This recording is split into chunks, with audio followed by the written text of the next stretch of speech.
چاہیے گردین و دنیا میں سکو دل کی خوشی، صحبت علماء میں آ کر سیکھو باتیں علم کی۔ الحمدللہ رب العالمین والصلاة والسلام علی سید المرسلین، اما بعد فاعوذ باللہ من الشیطان الرجیم، بسم اللہ الرحمن الرحیم۔ الصلاة والسلام علیکہ یا رسول اللہ وعلی آلکہ واصحابکہ یا حبیب اللہ، الصلاة والسلام علیکہ یا نبی اللہ وعلی آلکہ واصحابکہ یا نور اللہ۔ مدنی چینل کے ناظرین، پروگرام علم کی باتیں، اس میں آپ کو خوش آمدید کہتے ہیں۔ اس پروگرام میں آج ہم بطور خاص قرآن مجید فرقان حمید کے حوالے سے گفتگو کریں گے۔ قرآن پاک جس میں ہر طرح کا بیان ہے، اور قرآن پاک کے علوم کے حوالے سے قرآن پاک کو تبیان لکل شیء خود قرآن نے ہی بیان فرمایا، کل صغیر و کبیر مستطر، یہ بھی فرمایا گیا ہے۔ تو انشاءاللہ مختلف جہتوں سے آج کے اس پروگرام میں قرآن مجید فرقان حمید کے حوالے سے، قرآن کے مضامین کے حوالے سے گفتگو کا سلسلہ رہے گا۔ ہمارے ساتھ اس پروگرام میں آپ اول تاخیر شامل رہیے، انشاءاللہ بہت کچھ قرآن پاک کے حوالے سے سیکھنے کو ملے گا۔ ابتداء درود پاک کی فضیلت ہمارے پیارے رسول صلی اللہ علیہ وآلہ وسلم کا فرمان معظم عالی شان ہے، زینوا مجالسکم بالصلاۃ علی فإن صلاتکم علی نور لکم یوم القیامہ۔ فرمایا اپنی مجلسوں کو مجھ پر درود پڑھ کر آراستہ کرو کہ تمہارا مجھ پر درود پڑھنا قیامت کے دن تمہارے لیے نور ہوگا۔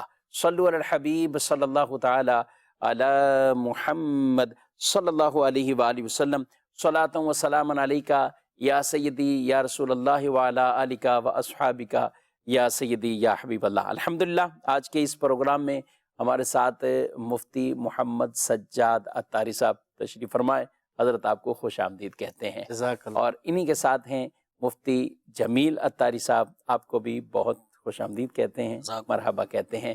اللہ رب العالمین آپ حضرات کے اقبال کو مزید بلند فرمائے، علم میں، صحت میں اور برکتیں عطا فرمائے۔ قرآن مجید فرقان حمید کے حوالے سے گفتگو ہوگی۔ ذالک الکتاب لا ریب فیہ، یہ وہ ذی شان کتاب ہے جس میں کوئی کسی طرح کا شک اور شبہ نہیں ہے۔ یہ وہ کلام پاک قرآن مجید فرقان حمید کہ جس میں اللہ نے قرآن کے مختلف پاروں کے اندر یہ ارشادات فرمائے ہیں۔ کہیں فرمایا جن و انسان سارے جمع ہو جائیں تو وہ اس کی مثل کتاب نہیں لا سکتے۔ کہیں فرمایا کہ تم سارے اپنے ان شعراء کو بھی بلا لو، اپنے لوگوں کو بھی بلا لو، تو ایک صورت بھی اس کی مثل تم بنا کر لاؤ۔ فَإِن لَمْ تَفْعَلُوا وَلَن تَفْعَلُوا، تم نے ایسا نہ کیا اور نہ کر سکو گے۔ قرآن نے یہ بھی انہیں واضح طور پر ارشاد فرما دیا ہے، اور یہ وہ کتاب ہے جس کو اللہ پاک نے نازل فرمایا ہے، اور اللہ نے اس کتاب مبین کی حفاظت بھی اپنے ذمہ کرم پر لی ہے۔ اِنَّا نَحْنُ نَزَّلْنَا الذِّكْرَ وَإِنَّا لَهُ لَحَافِظُونَ۔ اسی لیے ہمارا یہ عقیدہ ہے الحمدللہ کہ قرآن پاک یہ کمی بیشی سے پاک، اس میں کوئی کسی طرح کی تحریف نہیں۔ جو قرآن منزل من اللہ، اللہ کی طرف سے نازل کیا گیا پیارے رسول صلی اللہ تعالیٰ علیہ وآلہ وسلم کے قلب منور پر، اس وقت سے لے کر آج تک یہ قرآن پاک اپنی اسی اصل کیفیت کے ساتھ، حیت کے ساتھ، یعنی اس میں کوئی کسی طرح کا کہ آیتوں کی کمی ہو یا کچھ ایسی چیزیں جو غیر قرآن ہو وہ قرآن میں شامل ہو گیا ہو، ایسا ہرگز نہیں ہے۔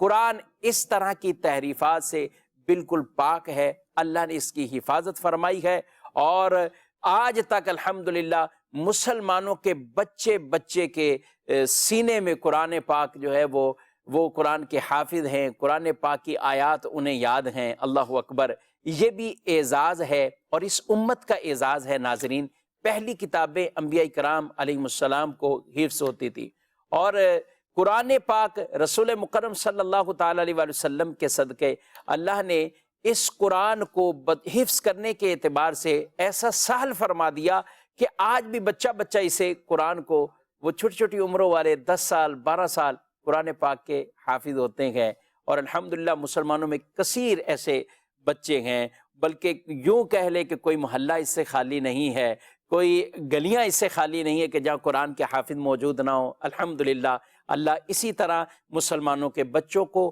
قرآن پاک کے ساتھ یہی تعلق قائم رکھنے، قرآن کو یاد کرنے، قرآن کے احکامات کو یاد کرنے کہ اللہ سب کو توفیق عطا فرمائے، ہمیں بھی ایسا ذوق نصیب فرمائے۔ آج ہماری گفتگو ہوگی قرآن کے علم کے حوالے سے، قرآن کے علوم کتنے ہیں، قرآن میں ہر چیز کا بیان ہے۔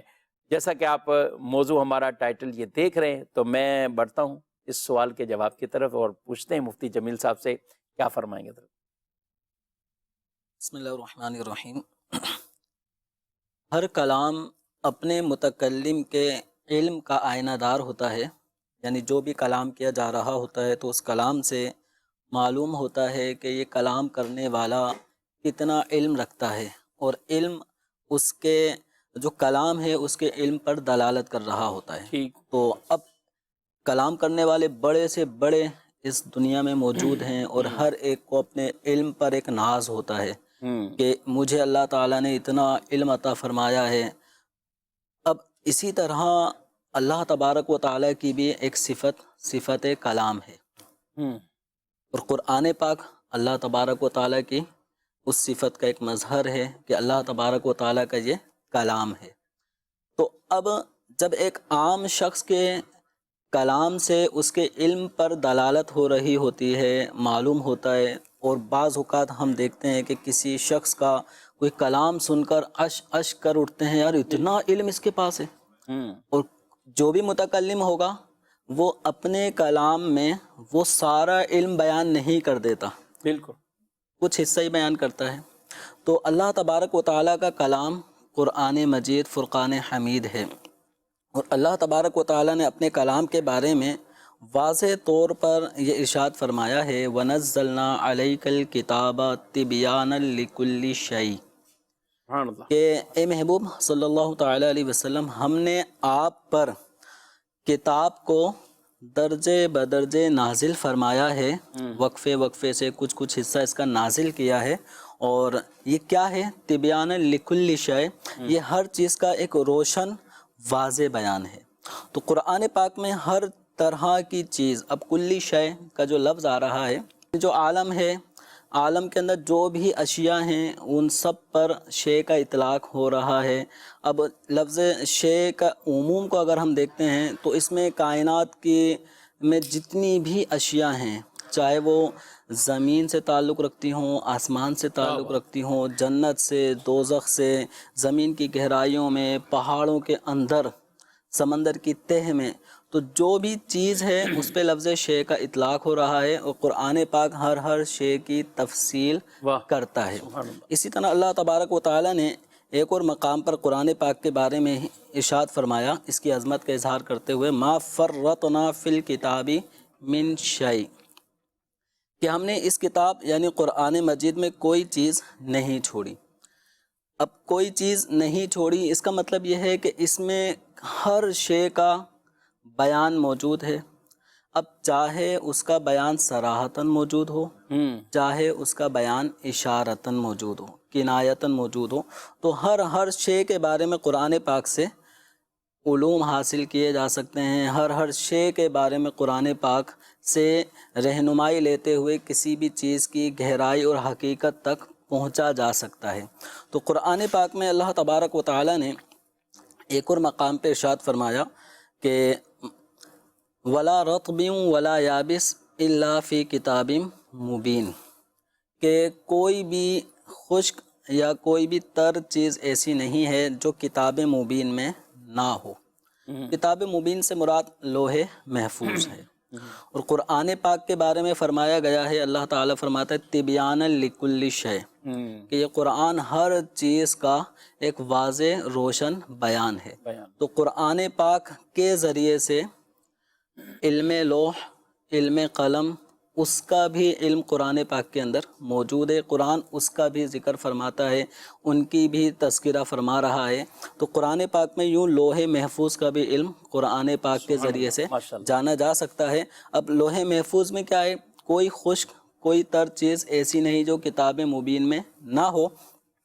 اشیاء کی طرف اگر ہم نظر کریں تو قرآن پاک کے ان آیات میں کتنی جامعیت ہے کہ اللہ تبارک و تعالی نے مختصر سے ان کلمات میں ہر شے کا ذکر فرما دیا ہے۔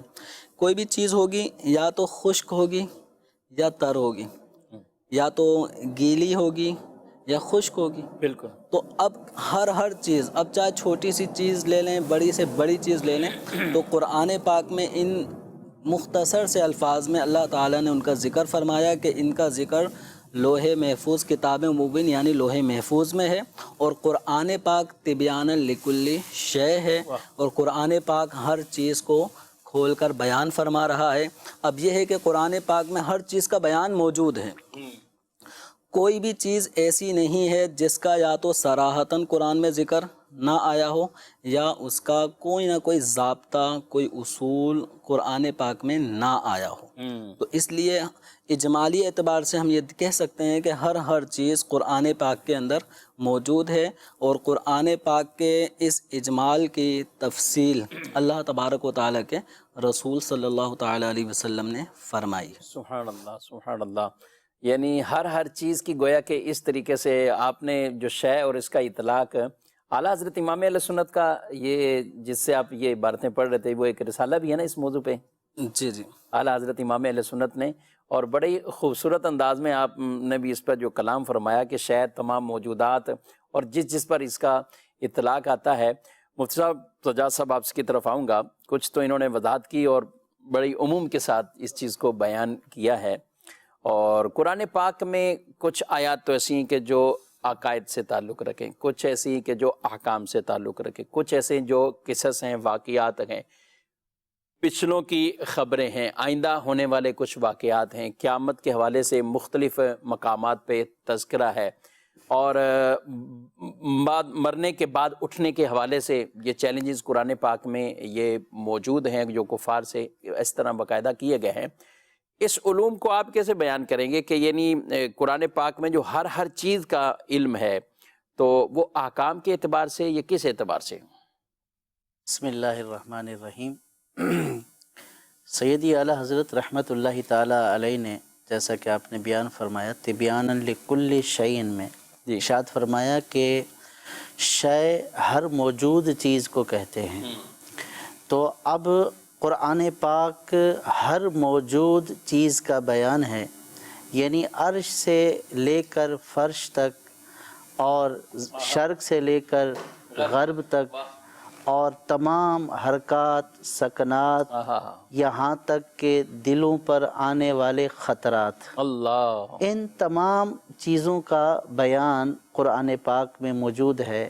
فرمایا کہ کوئی سی بھی حالت ہو اس کا بیان قرآن پاک میں موجود ہے۔ اب یہ کہ اب اگر یہ کہا جائے کہ جب ہر چیز کا بیان ہے تو ہمیں نظر کیوں نہیں آتا؟ صحیح۔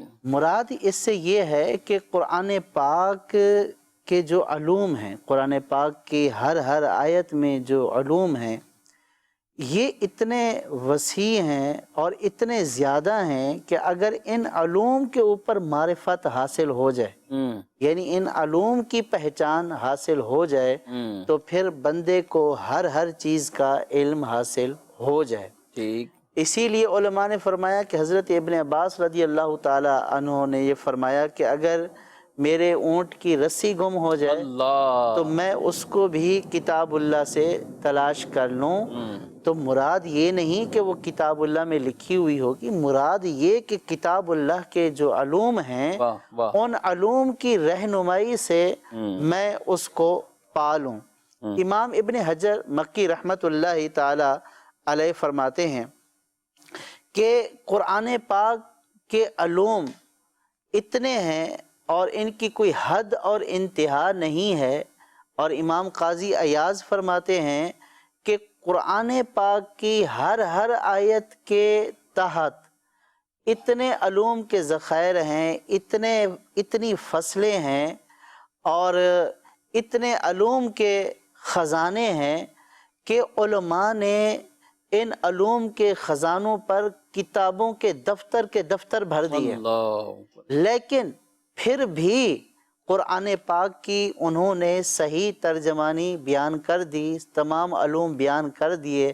فرمایا نہیں، یعنی پوری وہ وضاحت بیان کر دی جس طرح، جی وہ ابھی تک قرآن پاک کے علوم کا احاطہ ہی نہیں ہو سکتا، کیونکہ ہر آیت کے نیچے جب اتنے علوم ہیں۔ اسی کی طرف حضرت علی رضی اللہ تعالی عنہ نے اشارہ فرمایا کہ اگر میں چاہوں تو سورۃ والضحیٰ کی تفسیر سے ایک اونٹ کتابوں کا بھر دوں، یعنی سورۃ والضحیٰ کی تفسیر میں اتنی کتابیں لکھ دوں کہ ایک پورا اونٹ جو ہے، ایک پورے جو ہے وہ اونٹ کا ایک وزن بن جائے۔ اللہ تو اسی پر علماء نے فرمایا کہ در حقیقت یہ جو حضرت علی رضی اللہ تعالی عنہ نے فرمایا یہ بھی اسی طرف اشارہ ہے، کیونکہ اللہ پاک نے قرآن پاک میں وہ علوم اور معارف رکھے ہیں کہ جب بھی اس کو پڑھنے والا، جب بھی عالم دین اس کی معرفت رکھنے والا اس کو پڑھتا ہے تو اس کو ایک نئے سرے سے، از سر نو اس کے اندر ایک تازگی محسوس ہوتی ہے، اور وہ جتنی اس کے اندر غواصی کرتا ہے یعنی ڈبکی لگاتا ہے تو وہ اتنے ہی ہر بار موتی چن کر آتا ہے۔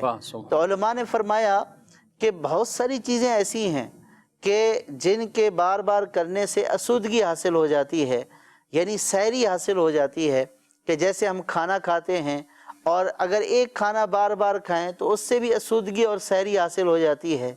لیکن قرآن پاک یہ اللہ پاک کی وہ کتاب ہے کہ اللہ پاک نے اس میں وہ علوم اور معارف سمو دیے ہیں کہ اس کو جتنا پڑھیں اور اس سے جتنے موتی تلاش کریں اس سے اسودگی نہیں ہوتی ہے، بلکہ اس سے اشتیاق اور بڑھ جاتا ہے۔ تو اسی لیے علماء نے فرمایا کہ جمیع علوم قرآن پاک میں موجود ہیں، لیکن لوگوں کی عقلیں ناقص ہیں، قاصر ہیں کہ وہ ان علوم کا احاطہ نہیں کر سکتی ہیں۔ اللہ پاک نے اپنے اس مقدس کلام میں جو علوم بیان فرمائے ہیں، اس کی ایک مثال چھوٹی سی امام عبد الوہاب شعرانی رحمۃ اللہ تعالی علیہ اپنی ایک کتاب میزان الشریعت الکبریٰ میں فرماتے ہیں کہ میں نے قرآن پاک سے 3000 علوم اخذ کیے ہیں، اور ان 3000 علوم کو میں نے ایک اپنی کتاب کی صورت میں لکھ دیا ہے۔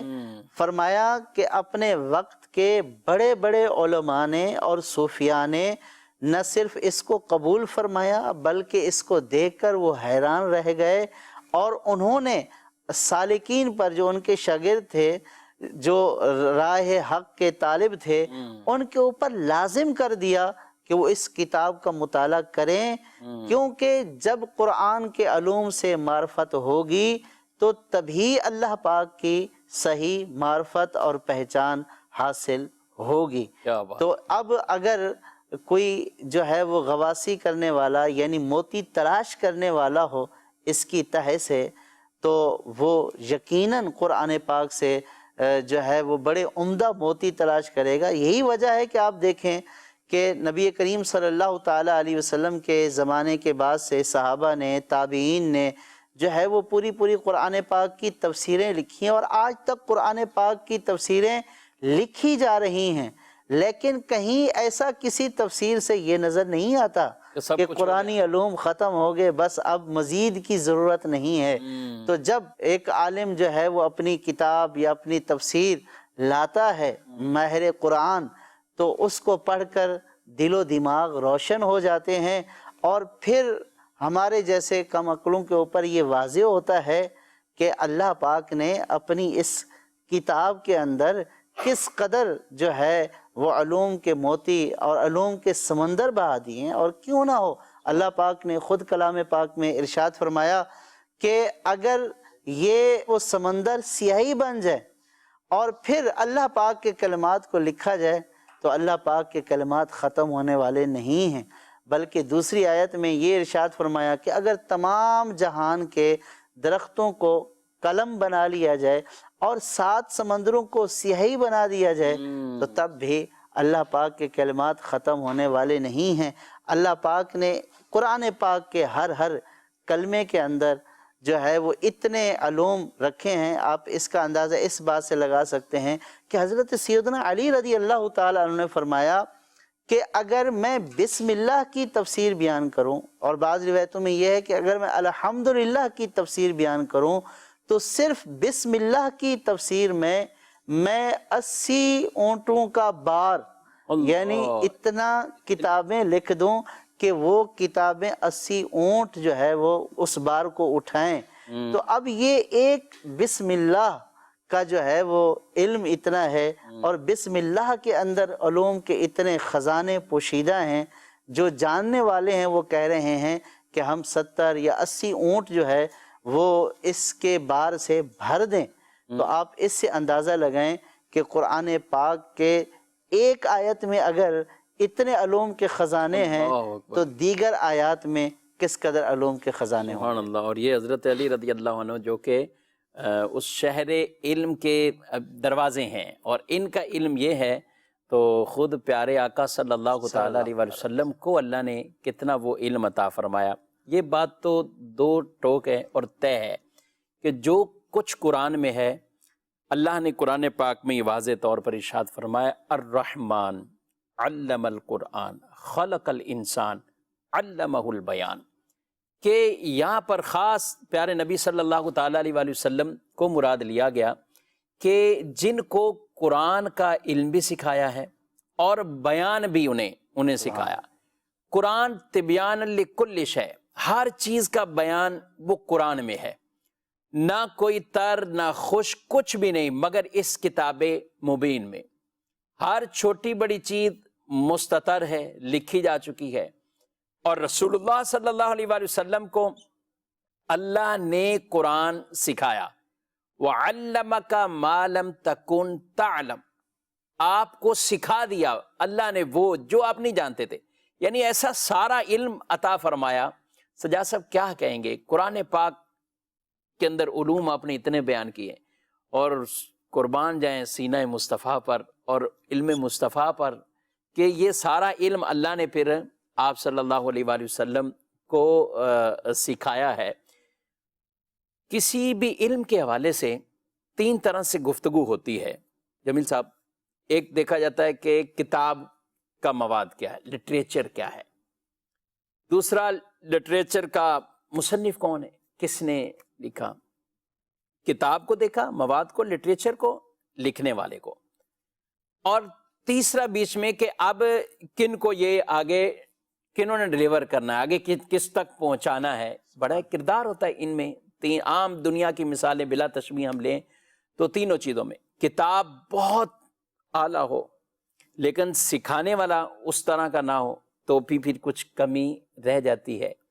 کتاب کے مواد میں کچھ کمی ہو تو بھی کچھ کلام رہ جائے گا. لیکن یہاں تو ایسے کتاب جو ہے وہ بلا تشبیہ بلا تمثیل، بس ایسے آسانی کے لیے یوں ہم اس کو سمجھ لیں، قرآن پاک منزل من اللہ، جس میں کسی طرح کی کوئی کمی نہیں ہے، جس میں کسی طرح کے علوم کے اعتبار سے، کلمات، الفاظ، معانی، ان تمام کے اعتبار سے یہ اپنی مثال آپ ہے، بے مثل یہ کتاب ہے قرآن پاک. اور اللہ رب العالمین کا کلام، اللہ رب العالمین نے کلام فرمایا، اپنے محبوب پر نازل فرمایا، اور آگے کائنات کو سکھانے والے، دنیا کو بتانے والے وہ معلم کائنات سرکار مدینہ صلی اللہ تعالی علیہ وآلہ وسلم کی ذات ہیں. وہ بھی بے مثل ہیں، بے مثال ہیں. تو سبحان اللہ کیسے علوم سجاد صاحب اور حضور پر نازل ہوئے، پھر حضور نے آگے ان کو تعلیم دی. کیا کہیں گے؟ جی بالکل. احادیث پاک میں آیا کہ نبی کریم صلی اللہ تعالی علیہ وسلم نے صحابہ کرام رضوان اللہ تعالی علیہم اجمعین کو جب آگے آنے والے فتنوں کی خبر ارشاد فرمائی، بتایا کہ آگے اس طرح فتنے آئیں گے، تو صحابہ کرام رضوان اللہ تعالی علیہم اجمعین نے عرض کی یا رسول اللہ صلی اللہ تعالی علیہ وسلم، ان سے خلاصی یعنی ان فتنوں سے نجات پانے کا طریقہ کیا ہے؟ آپ نے یعنی فتنے تو ارشاد فرما دیے، لیکن اب ان سے ہم نجات کیسے پائیں گے؟ تو نبی کریم صلی اللہ تعالی علیہ وسلم نے ارشاد فرمایا کہ ان فتنوں سے نجات پانے کے لیے تمہارے لیے اللہ پاک کی کتاب یعنی قرآن پاک کافی ہے. اللہ پاک نے اس میں تم سے پہلے لوگوں کی بھی خبریں عطا فرما دی ہیں اور تم سے بعد والوں کی اور تمہارے درمیان جو آپس کے معاملات ہیں اللہ پاک نے ان کو بھی بیان فرما دیا ہے۔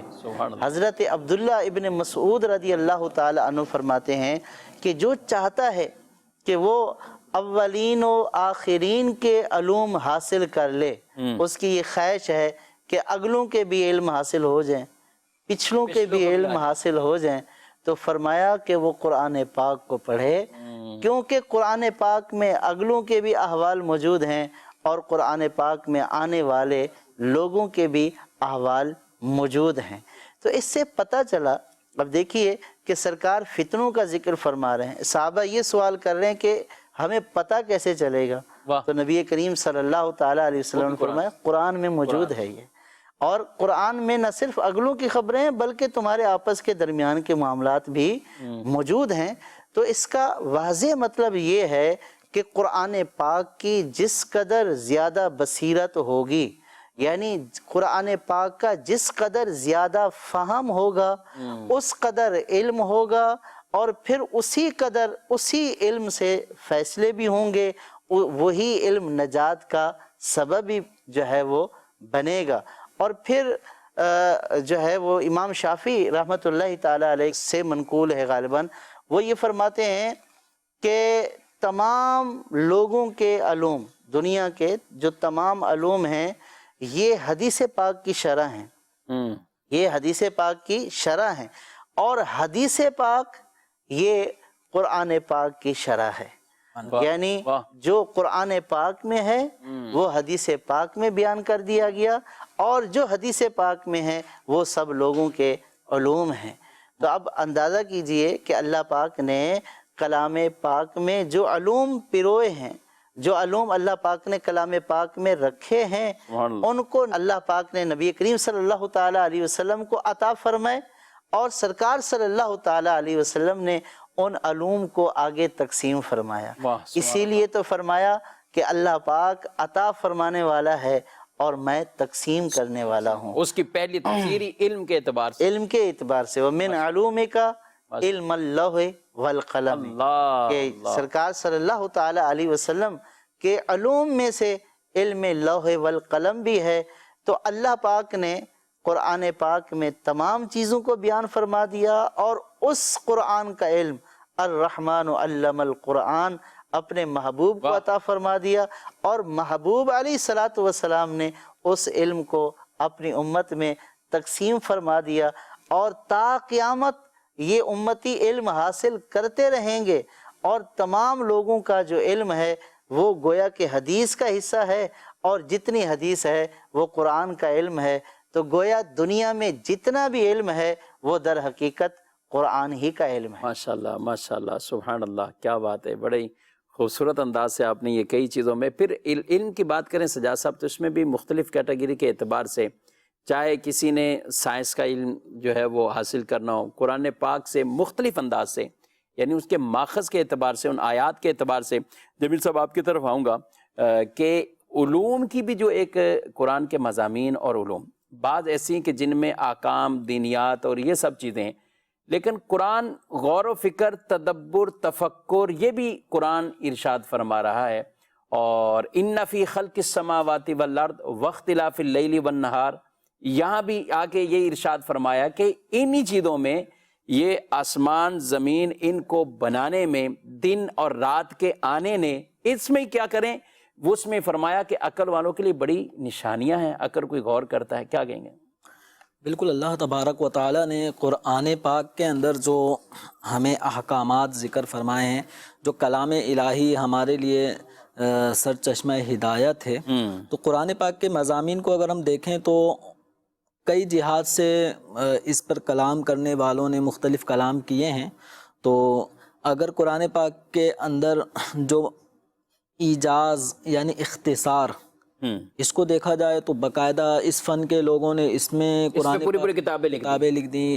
نحو کے حوالے سے قرآن پاک میں نحوی کون کون سے قواعد حل ہو رہے ہیں، قرآن پاک کی آیات وہاں پہ رہنمائی کر رہی ہیں، تو علماء نحات، نحوی علماء قرآن سے فیض لے رہے ہیں۔ اسی طریقے سے جو عقائد کے حوالے سے اصول اور ضابطے ہیں تو علماء متکلمین باقاعدہ قرآن پاک سے اس زاویے سے رہنمائی حاصل کر رہے ہیں، اسی طرح فقہی احکام کے حوالے سے فقہاء کرام بھی قرآن پاک کی طرف ہی رجوع کر رہے ہیں۔ تو قرآن پاک منبع علم ہے، ماخذ علم ہے، اور اللہ تبارک و تعالیٰ کا کلام ہے، اور اللہ تبارک و تعالیٰ نے تبیان لکل شیء تفصیلا کلی شیء جب قرآن پاک کو بیان فرما دیا ہے، تو اب یہ ہے کہ قرآن پاک سے اس تفصیل کو کون حاصل کر سکتا ہے؟ تو ہر شخص قرآن پاک سے کسی بھی چیز کے تفصیل کی طرف جانا چاہے تو ہر ایک کو یہ صلاحیت نہیں دی گئی۔ امام جلال الدین سیوطی شافعی رحمۃ اللہ تعالی علیہ فرماتے ہیں کہ ما من شیء الا یمکن استخراجہ من القرآن لمن فہمہ اللہ، کہ کوئی بھی چیز ایسی نہیں ہے مگر یہ کہ اس کا استخراج قرآن پاک سے ہو سکتا ہے، لیکن کون کرے گا؟ وہی کرے گا جسے اللہ تبارک و تعالیٰ نے فہم و فراست سے نوازا ہے۔ بالکل۔ تو جیسے کہ حضرت سیدنا عبداللہ بن عباس رضی اللہ تعالیٰ عنہما کا جو قول گزرا کہ اگر میرے اونٹ کی جو رسی ہے اگر وہ بھی گم ہو جائے تو میں کتاب اللہ سے اس کو تلاش کر کے پالوں گا، تو کتاب اللہ میں غور خوض کر کے وہ اپنے مقصود تک پہنچ جائیں گے۔ انہوں نے ایک مثال دی ہے کہ یہ اپنی ذاتی چیز اتنی سی بھی اگر میں اس کا حل تلاش کرنا چاہوں تو کتاب اللہ میں اس کی رہنمائی ملتی ہے۔ تو قرآن پاک کی آیات کو اگر ہم دیکھیں تو اس میں 5 قسم کے مضامین اوورال ملتے ہیں۔ ایک یہ ہے کہ قرآن پاک وہ احکام شرع بیان فرما رہا ہے، جس میں کسی چیز کا واجب ہونا، کسی چیز کا فرض ہونا، یا مستحب ہونا، یا حرام ہونا، حلال ہونا، یہ علم احکام ہیں۔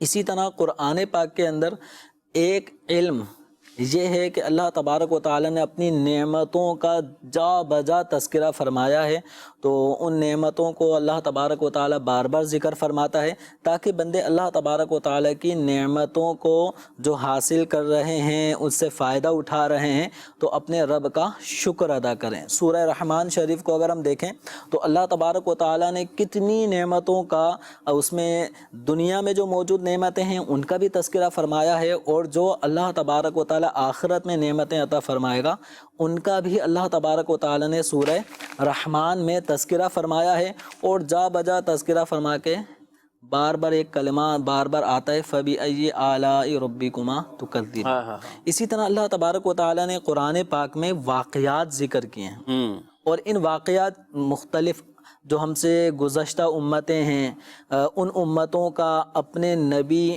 علیہ الصلاۃ والسلام کے ساتھ کیا کردار رہا، کیا معاملہ رہا۔ اگر وہ ان کی پیروی کرنے والے تھے تو انہوں نے نجات پائی تھی، جیسے موسیٰ علیہ الصلاۃ والسلام کی قوم نے فرعون سے نجات پائی تھی، اور جنہوں نے سرکشی کی، انبیاء کرام علیہ الصلاۃ والسلام کی نافرمانی کی، اللہ کے حکم کو ٹالا، عذاب کا شکار ہوئے۔ تو یوں سابقہ امتوں کے احوال قرآن پاک کے اندر موجود ہیں۔ یوں ہی قرآن پاک کا ایک بڑا حصہ وہ موت اور ما بعد الموت سے متعلق جو واقعات ہیں کہ موت آنی ہے، کلو نفس ذائقۃ الموت، اللہ تعالیٰ نے زندگی دی ہے، اس کے بعد موت کو بھی رکھا ہے، اور اس موت کے بعد لیبلوکم ایکم احسن عملا، تمہارے جانچ پڑتال ہو کہ تم میں سے کس کے عمل اچھے ہیں۔ تو یوں قرآن پاک کی اگر ہم آیات کو دیکھیں تو ان میں کہیں احکام شرع بیان ہو رہے ہیں، کہیں اللہ تعالیٰ کی نعمتوں کا تذکرہ ہے، کہیں اللہ تعالیٰ نے سابقہ اقوام کے واقعات ذکر فرمائے، کہیں ما بعد موت کے احکام و واقعات ذکر فرمائے، اور اسی ساتھ ساتھ اللہ تعالیٰ نے قرآن پاک میں جو مشرکین، منافقین، یہود و نصارہ کے بے جا اعتراضات ہیں اللہ تعالیٰ نے ان کا بھی واضح طور پہ جوابات ارشاد فرمائے ہیں۔ تو قرآن پاک کو اگر دیکھا جائے تو یہ بہت ہی جامع کتاب ہے۔ امام حسن بصری رحمۃ اللہ تعالیٰ علیہ فرماتے ہیں کہ اللہ تعالیٰ نے 104 کتابوں کو نازل فرمایا، تو ان 104 کتابوں کے جو جملہ مضامین اور جو علوم ہیں اللہ تعالیٰ نے ان علوم کو پھر 4 کتابوں کے اندر ودیت فرما دیا، رکھ دیا، تورات شریف، زبور، انجیل اور قرآن مجید۔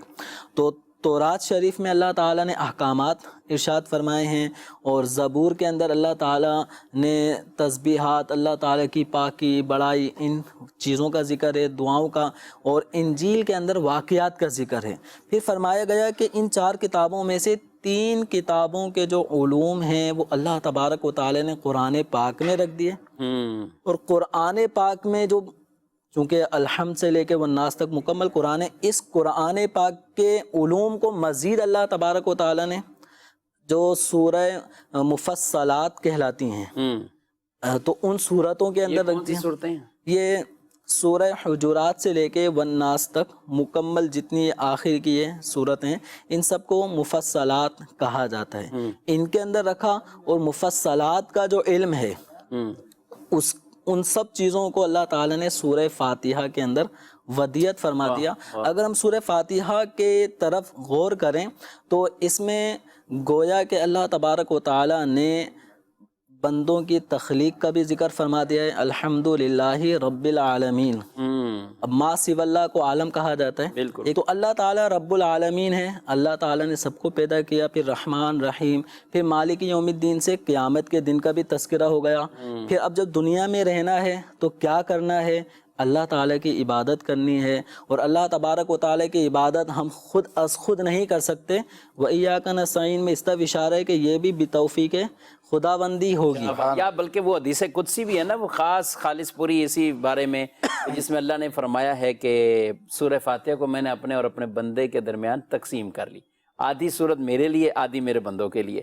آدھی صورت کے اندر جس میں اللہ کی حمد ہے، رب تبارک و تعالیٰ کو رحمان رحیم مالک یوم الدین اور ایاک نعبد و ایاک نستعین، یہاں تک کہ گویا کہ اللہ کی حمد کی جا رہی، رب سے توفیق اور یہ سب کچھ۔ آگے دعا ہے، یہ ہمارا بندوں کا حصہ ہے کہ ہم اپنے لیے ہر نماز میں گویا کہ یہ دعا اللہ سے کرتے ہیں، ان نماز کی ساری رکعات میں یہ اللہ سے دعا مانگتے ہیں، اہدنا الصراط المستقیم، ہمیں سیدھے راستے پر چلا۔ سیدھے راستہ دیکھ تو چکے ہیں، اس لیے اعلیٰ حضرت امام اہل سنت کا ترجمہ کنز الایمان بڑا خوبصورت، جس میں چلانے کے بارے میں یہ کہ دیکھ چکے ہیں یہی ایمان اسلام، یہی راستہ سیدھا راستہ ہے، اور اس پر چلنے کی اب توفیق عطا فرما۔ صراط الذین انعمت علیہم، ان لوگوں کا راستہ جن پر تو نے انعام کیا ہے، غیر المغضوب علیہم ولا الضالین، نہ کہ ان کا کہ جن پر تیری اللہ کی ناراضگی ہے، جو غضب کیے ہوئے ہیں اور جو گمراہ اور بھٹکے ہوئے ہیں۔ ناظرین، اس ترجمے کو، اس خلاصے کو ذہن میں رکھتے ہوئے سورہ فاتحہ، جسے فاتحۃ الکتاب، سورۃ الشفاء، اور اس سورہ مبارکہ کو پڑھا کریں، اور نماز کے اندر ہی یہ تصور بھی رہے، ابتدائی آیات میں اللہ کی حمد، آگے دعا، یہ بھی قرآن پاک کی سورہ فاتحہ کے گویا کہ ایک علم کا خلاصہ بیان کیا۔ تو جو جمیل صاحب کہہ رہے تھے، یعنی وہ مفصلات کا جو کچھ اس میں جو علم وہ ادھر ودیت رکھا گیا، کوئی اس میں دونوں طرح کی گفتگو ہو گئی، صراط مستقیم، ہدایت۔ ہاں، اس میں دیکھیں دنیا میں ہمارا آنا، اب دنیا میں ہمیں رہنا کیسے ہے، صراط مستقیم پر قائم رہنا ہے، اور جن پر اللہ تعالیٰ کا غضب ہوا، جو راہ سے بھٹک گئے، یعنی یہود و نصارہ کے طور طریقے، ان سے بچتے ہوئے انعام یافتہ طبقے کی پیروی کرتے ہوئے اللہ تبارک و تعالیٰ کی بارگاہ میں پہنچنا ہے۔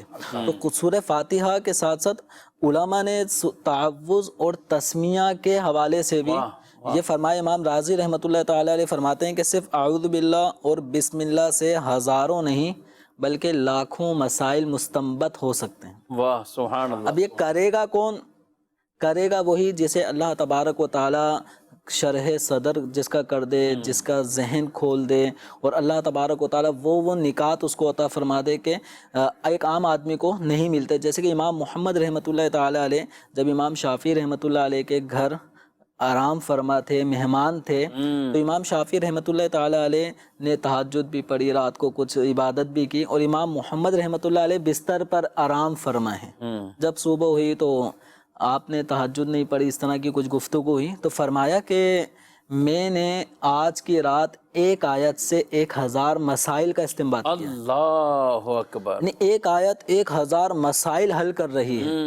تو یہ ہمارے فقہا کے لیے اللہ تبارک و تعالی نے قلوب کو علوم کے لیے ان کے سینوں کو کھول دیا۔ ماشاءاللہ ماشاءاللہ۔ اس پر تو میں کہتا ہوں پورا سال بھی سلسلے کرتے رہیں اور تدریجاً اس طرح تو یوں کہنے کہ کچھ ہی اس کا حصہ بیان ہوگا۔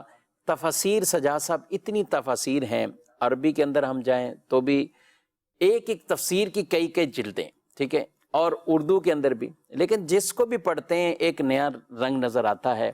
اور تفسیر بھی ناظرین کوئی ایسے نہیں لکھ دی کہ بس جو کچھ تھا ایسے ہی لکھ دیا، نہیں، یہ بھی اللہ کی طرف سے خاص جنہیں یہ ملکہ اور عطا ہے، اور وہ جو اس تفسیر کے لیے جتنے علوم درکار ہیں اس علوم کے اوپر بھی دسترس رکھنے والے، کیونکہ قرآن پاک کی تفسیر کے یہ درجات، پہلا تو وہ کہ تفسیر القرآن بالقرآن، قرآن کی تفسیر قرآن کی آیات مبارکہ سے ہی، اور دوسری تفسیر القرآن بالحدیث، قرآن کی تفسیر ہے اور وہ حدیث پاک کی روشنی میں رسول اللہ صلی اللہ علیہ وسلم نے اس کے حوالے سے کیا ارشاد فرمایا، اور پھر آگے تفسیر جو ہے وہ بھی آثار صحابہ کرام علیہ مردوان کے اس کے حوالے سے کیا اقوال ہیں، اور پھر آگے ائمہ اور مجتہدین نے جن کے بارے میں کیا کیا ارشاد فرمایا ہے۔ تو انشاءاللہ اس پر بھی کچھ ہماری وہ گفتگو انہی پروگراموں میں رہے گی۔ بڑھتے ہیں ابھی اس وقت آپ کی کالز کی طرف، دیکھتے ہیں ناظرین کیا پوچھنا چاہتے ہیں۔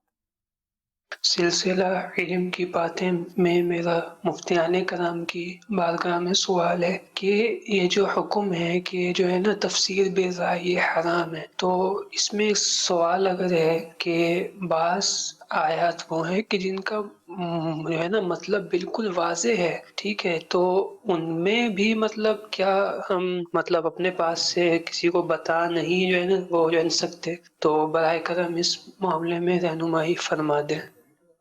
ٹھیک ہے، مزید مفتی صاحب سے یہ پوچھنا تھا کہ قرآن پاک میں ایک چیز کا یعنی کوئی بھی موضوع اس پر بار بار ہوتا ہے اس پر بیان، یعنی جنت کا ہے یا دوزخ کا، تو اس میں کیا حکمت ہے کہ ایک چیز کو بار بار بیان کرنا؟ جزاک اللہ خیرہ۔ ماشاءاللہ ماشاءاللہ، ناظرین کی بھی دلچسپی ہوتی ہے اس میں مختلف انداز سے سوالات کی۔ جی مزید کال۔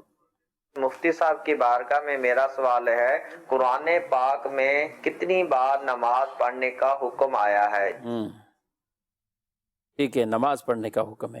پہلا سوال قرآن کی تفسیر کے حوالے سے سجاد صاحب، جیسے انہوں نے کہا کہ بعد ایسی بالکل واضح سی چیز ہے جو وہ ان میں بیان کر دی، تو اس کو بھی، تو کیا یہ کسی نے کوئی ایسی چیز سنی ہوئی واضح بیان کر دی، اس کو خود تفسیر کرنا کہیں گے یا اپنی رائے سے کرنا کہیں گے یا کیا کریں؟ دیکھیں قرآن پاک میں دو چیزوں کا بیان ہے، ایک تو وہ احکام ہیں، وہ چیزیں ہیں کہ جو بالکل واضح ہیں اور ان میں اللہ پاک نے کوئی قصہ بیان فرمایا ہے سابقہ امتوں کا، یا سابقہ انبیاء علیہم الصلاۃ کے قصص بیان فرمائے ہیں، یا اللہ پاک نے جو ہے وہ مختلف جو ہے وہ قدرت کے چیزوں پر غور و فکر کرنے کا حکم ارشاد فرمایا ہے، تو وہ اہل عقل کو دعوت دی گئی۔ جیسے آپ نے آیت پڑھی کہ دن اور رات کے اختلاف میں، آنے جانے میں، زمین و آسمان کا بچھا ہوا ہونا، آسمان کا بغیر ستونوں کے ہونا، جو اس طرح کی آیات ہیں ان میں غور و فکر کی دعوت دی گئی ہے۔ اللہ پاک ایک ہے، اللہ پاک کے علاوہ کوئی معبود نہیں ہے، یہ وہ یعنی عقائد سے متعلق جن کو غور و فکر اور تدبر سے حاصل کیا جا سکتا ہے، اور وہ باتیں کہ جن کو سمجھنے میں کسی جو ہے وہ فہم کی زیادہ ضرورت نہیں ہے، کہ اللہ پاک نے جو ہے وہ آسمان کو ستاروں سے مزین کر دیا، اب اس میں یعنی رب کی قدرت کے حوالے سے ہے، تو اس کو بیان کرنے میں تو کوئی مذاکرے والی بات نہیں ہے، وہ غور و فکر اور تدبر والی بات ہے۔ لیکن اگر کوئی اس سے کوئی چیز اخذ کرتا ہے، استدلال کرتا ہے، تو اس سے استدلال کرنے کی عام بندے کو اجازت نہیں ہے، یعنی ایک واضح اس کا مفہوم ہے، اس کو اس نے سمجھا کہ اللہ پاک جو ہے وہ ہمیں غور و فکر کی دعوت دے رہا ہے، اور ہم ان جو ہے وہ مظاہر قدرت پر غور کریں اور ان سے ہم رہنمائی حاصل کریں، اور اس بات کو جانیں کہ کوئی ہے کہ جو اس نظام کو چلانے والا ہے۔ واہ واہ، اس لیے وہ بھی ارشاد جو روایت میں فرمایا، تفکروا فی آلاء اللہ ولا تتفکروا فی اللہ، کہ اللہ کی نعمتوں کے بارے میں تو غور و فکر کرو اور اس میں تفکر کرو، اللہ کی ذات کے بارے میں نہیں۔ اور دوسری وہ آیات ہیں کہ جن میں احکام بیان کیے گئے ہیں، تو اب احکام کو اپنی مرضی سے بیان نہیں کیا جا سکتا کہ کوئی بندہ اپنی رائے سے بولے کہ میری رائے میں جو قرآن پاک میں نماز کا حکم ہے اس سے مراد یہ کام کرنا ہے. تو یہ اس طرح کی رائے جو ہے، اور اس طرح کے قرآن پاک کی آیات کی تفسیر یہ ہر بندے کا کام ہی نہیں ہے. اگر کوئی کرے گا غلطی کھائے گا، اور ایسا کرنا جس کو علم نہیں ہے اس کے لیے ایسا کرنا حرام ہے. اور تفسیر بھی رائے میں تو روایت میں یہ فرمایا نا، اگر اس نے درست بھی کہا تو بھی خطا کی، غلطی کی اس نے. ٹھیک ہے. دوسری کال تھی جمیل صاحب، یہ کہتے ہیں کہ ایک تو نماز کا کتنے بار تذکرہ ہے؟ عام طور پر اس کا 700 سے زائد بار یا سنا جاتا ہے. ایک یہ کہ بعض چیزوں کے بار بار احکام آئے، جیسے ہم نے سورہ رحمان کہا تو اس میں جو نعمتوں کے حوالے سے آیا ہے، لیکن کئی چیزیں ایسی ہیں، کئی واقعات ایسے ہیں کہ جن کا تذکرہ وہ بار بار آیا ہے. کیا کہیں گے؟ ایک مشہور محاورہ ہے، ما تکرر علی السمع تقرر فی القلب، کہ جو چیز بار بار سنائی دیتی ہے، سنائی جاتی ہے، جس چیز کا بار بار تکرار ہو رہا ہوتا ہے تو وہ دل میں قرار پکڑ لیتی ہے. تو قرآن پاک ایک عام کتاب کی طرح نہیں ہے کہ ہم نے اس کو پڑھا اور پڑھتے ہوئے چلے گئے، دوبارہ پڑھنے کی ضرورت ہی نہیں ہے.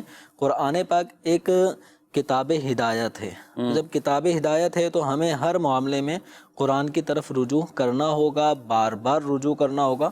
اور یہ قرآن پاک ہی کا اعجاز ہے کہ اس کو ہر مرتبہ جب پڑھتے ہیں تو ذوق شوق بڑھتا ہے. اب یہ ہے کہ مختلف واقعات کو بار بار کیوں ذکر کیا جا رہا ہوتا ہے، تو اگر ہم دیکھیں تو ان واقعات میں اللہ تبارک و تعالیٰ نے حسب موقع کبھی کسی واقعے کے ایک رخ پہ کلام کیا ہوتا ہے، کبھی اس واقعے کے دوسرے رخ پہ کلام کیا ہوتا ہے. کچھ واقعات تفصیلی ہیں، جہاں تفصیل کی حاجت تھی امت کو سمجھانے کے لیے تو اللہ تبارک و تعالیٰ نے وہاں پہ تفصیل فرمائی تاکہ نبی کریم صلی اللہ علیہ وسلم اس تفصیل کے مطابق امت کو اطمینان دیں، قلب کو تسلی فراہم کریں. اور کہیں اجمالاً اشارہ کافی. تو یوں اگر ہم انبیاء سابقین علیہم الصلاۃ والسلام کے واقعات کی طرف دیکھتے ہیں تو سب سے زیادہ واقعات جس نبی علیہ الصلاۃ والسلام اور جس قوم کے ہیں وہ بنی اسرائیل ہیں. اور چونکہ بنی اسرائیل یہ نبی کریم صلی اللہ تعالیٰ علیہ وآلہ وسلم کے سامنے مدینہ منورہ میں موجود بھی تھے، یہود و نصارہ ہوتے تھے، اور انہی کے واقعات انہی کو سنائے گئے، انہی کے واقعات انہی کو سنائے جاتے تھے. قرآن پاک ان تمام باتوں کی تصدیق کر رہا ہے کہ جو توریت اور انجیل میں ہوا کرتی تھیں. تو لہذا یہود و نصارہ کو ان واقعات کا تذکرہ بار بار دلایا جاتا تھا کہ ان واقعات پہ غور کرو کہ تمہاری نافرمانیوں کی وجہ سے اس طرح تمہیں عذابات آئے، اور تم کہتے ہو نحن احباء اللہ، کہ ہم اللہ تعالیٰ کے محبوب ہیں. تو اللہ کوئی بھی اپنے محبوب کو سزا نہیں دیتا. تو تمہیں بار بار جو عذابات آتے رہے کیوں آتے رہے ہیں؟ تمہاری نافرمانیوں کی وجہ سے آتے رہے. تو ان واقعات کا بار بار تذکرہ کرنا یہ نافرمانوں کو فرما برداری کی طرف لانا تھا اور ان کی سرکشی کو ختم کروانا تھا. اور پھر ساتھ ہی ساتھ ان واقعات کے اندر جیسے میں نے کہا کہ مختلف گوشوں کو مختلف مواقع پہ بیان کیا گیا. ان تمام واقعات کو اگر ہم یکجا دیکھتے ہیں تو پورا ایک واقعہ تفصیل کے ساتھ ہمارے سامنے آتا ہے. اگر تفصیل پڑھنا چاہیں تو مفتی قاسم صاحب دامت برکاتہم العالیہ کی بہت ہی پیاری کتاب سیرت الانبیاء، اس کتاب کے اندر مختلف انبیاء کے حوالے سے قرآن پاک میں جہاں جہاں جو آیات ہیں ان سب کو جمع کر کے یکجا جمع کر کے پھر اس کتاب کی پھر جو جمع کر کے کلام فرمایا گیا ہے تو پڑھنے والا گویا کے تصور میں اس زمانے کی طرف چلے جاتا ہے کہ انبیاء کرام علیہ الصلوۃ والسلام کے ساتھ امت کے ان کے معاملات کیا ہوا کرتے تھے، کس کس عذاب میں وہ گرفتار ہوئے. تو اصل جو قرآن پاک ہے وہ رحمت ہے، ہدایت ہے اور مسلمانوں کے لیے بشارت ہے. تو لہذا قرآن پاک میں اگر کسی چیز کا تکرار ہے تو وہ زائدہ ضرورت نہیں ہے. ہر لفظ اپنے اپنے موقع محل پہ بالکل مکمل اور اکمل ہے. ماشاءاللہ ماشاءاللہ. اور قرآن پاک ناظرین جس ہستی پر نازل ہوا ہے ان کے بغیر قرآن نہیں سیکھا جا سکتا، ان کے بغیر قرآن نہیں سمجھا جا سکتا. یہ مت کوئی سمجھ لے کہ بھئی قرآن میں جب سب کچھ ہے تو پھر حدیث کی طرف ہم کیوں جائیں، پھر ہم رسول اللہ صلی اللہ علیہ وسلم کی اتباع کی طرف، آپ کے جتنے ارشادات ہیں ان کی طرف ہم کیوں جائیں. یہ بالکل غلط ہے. قرآن پاک کا فہم اس طرح ہو ہی نہیں سکتا جب تک رسول اللہ صلی اللہ علیہ وسلم کی بارگاہ میں نہیں آئیں گے. یہ بھی ایک پورا ٹاپک ہے، پورا موضوع ہے. سجاد صاحب اس پر بھی انشاءاللہ سیر حاصل گفتگو کریں گے. میں چاہوں گا اس پہ کچھ آپ ایک دو منٹ کوئی بات ارشاد فرمائیں. میں سمجھتا ہوں کہ سوال بہت وسیع ہے کہ حدیث کی پھر کیوں ضرورت ہے، حدیث کی طرف کیوں جائیں؟ دیکھیں، ہم جس قرآن پاک کا ذکر کر رہے ہیں اس قرآن میں جہاں علوم کا ذکر ہے وہاں اس قرآن نے ایک شخصیت کا بھی تعارف کروایا ہے. واہ واہ سبحان اللہ. اور اس کے بارے میں یہ ارشاد فرمایا ما آتاکم الرسول فخذوہ، کہ رسول جو تمہیں دے دیں اس کو لے لو. لقد کان لکم فی رسول اللہ اسوۃ حسنہ. تو اب اگر ہم اس نظر سے سوچیں کہ قرآن میں ہر چیز کا بیان ہے تو خود قرآن یہ فرما رہا ہے کہ ان کی زندگی تمہارے لیے بہترین نمونہ ہے. تو بات دراصل یہ ہے کہ جو احکام ہیں، ایک تو وہ چیزیں ہیں کہ جو پہلے بیان کی جا چکی ہیں کہ واضح سمجھ میں آ جاتی ہیں عقل میں، اور ایک وہ ہیں کہ جو احکام ہیں. اب دیکھیے کہ قرآن پاک میں یہ بھی فرمایا کہ رکوع کرنے والوں کے ساتھ رکوع کرو، سجدہ کرو، نماز قائم کرو. اب جب کوئی نماز جو ہے وہ قائم کرے تو اب وہ کیا کرے گا؟ اس کو کیسے پتہ چلے گا کہ نماز قائم کرنے سے کیا مراد ہے؟ اچھا، نماز میں رکوع بھی ہے، سجدہ بھی ہے، وہ ابتدا رکوع سے کرے یا سجدے سے نماز شروع کرے یا قیام سے شروع کرے؟ تو یہ جو ہے کہ نماز کی ابتدا کیسے ہوگی، پہلے قیام ہوگا، پھر رکوع ہوگا، پھر سجدہ ہوگا، یہ ترتیب کس نے بیان کی؟ یہ رسول اللہ صلی اللہ تعالی علیہ وسلم نے بیان فرمائی. اور فرما دیا صلو کما رأیتمونی اصلی. جی، جس طرح مجھے پڑھتا دیکھو اسی طرح آپ پڑھو. اب دیکھیں زکوٰۃ کا ذکر ہے قرآن پاک میں کہ زکوٰۃ ادا کرو، ساتھ مصارف بھی بیان کر دیے، لیکن کس مال پر ادا کرنی ہے، کون سی چیز کتنی دینی ہے، اس کا نصاب کیا ہے، اور پھر نصاب میں سے ادائیگی کتنی ہونی ہے، تو اس کی جو تفصیل بیان کی ہے وہ رسول اللہ صلی اللہ تعالیٰ علیہ وسلم نے بیان فرمائی ہے. اگر آپ قرآن پاک نے جو ضابطے بیان کیے ہیں، جو اصول بیان کیے ہیں، اگر آپ صرف ان اصولوں پر بیٹھے رہیں تو پھر مجھے ایک ایسا شخص دکھا دیں کہ جو رسول اللہ کے طریقے سے ہٹ کر کوئی نماز کا طریقہ بتا دے، ہمیں بتائے کہ نماز سے یہ مراد ہے، زکوٰۃ جو ہے وہ اس طرح دینی ہے، اور بتائے قرآن سے ہی، قرآن ہی سے بتائے. اسی طریقے سے قرآن پاک میں حلال و حرام کا بیان ہے کہ کون سے جانور، قرآن پاک نے ایک ضابطہ بیان فرما دیا، لیکن اس میں سے بہت سارے ایسے جانور ہیں کہ جن کا ذکر ہی نہیں ہے. تو اب کون سا حلال ہے، کون سا حرام ہے، اور وہ جو حلال ہے وہ کس ضابطے کے ساتھ حلال ہے، اور جو حرام ہے اس کا ضابطہ کیا ہے، یہ کون بیان کرے گا؟ یہ رسول اللہ صلی اللہ تعالیٰ علیہ وسلم نے ہی بیان فرمایا. تو اس لیے جو یہ سمجھتا ہے کہ قرآن آ جانے کے بعد معاذ اللہ حدیث کی کوئی ضرورت نہیں ہے تو اس کو اپنی عقل کا علاج کروانا چاہیے. قرآن تو یہ فرما رہا ہے کہ جو تمہیں یہ دیں وہ لے لو، ان کی پیروی کرو، اور جس نے رسول اللہ کی اتباع کی اس نے اللہ کی اتباع کی. اور ایک کم عقل آدمی یہ کہے کہ ہمیں ضرورت ہی نہیں ہے تو وہ پھر در حقیقت دین کے ایک اہم اور بنیادی چیز کو اپنی عقل کے مطابق دین سے خارج کر رہا ہے، یا دین جو ہے جو وہ سمجھ رہا ہے تو دین وہ نہیں ہے. دین وہ ہے جو رسول اللہ نے عطا فرمایا. سبحان اللہ. اور صحابہ کرام علیہ رضوان نے کس قدر حدیث رسول کے اوپر بھی کام کیا، حفاظت کے لیے تحریر کرنا، لکھنا اور کیسے آگے پہنچانا، یہ بھی پوری خدمات ہیں. تو انشاءاللہ اس پر بھی ہم اپنے انہی سلسلوں میں اس موضوع کو بھی لیں گے. اللہ ہم سب کو علم نافع عطا فرمائے، قرآن کے علم سے ہمارے سینوں کو روشن اور منور فرمائے. اللہ رب العالمین عمل کی توفیق عطا فرمائے. آمین بجاہ النبی. چاہیے گر دین و دنیا میں سکو دل کی خوشی، صحبت علماء میں آ کر سیکھو باتیں علم کی.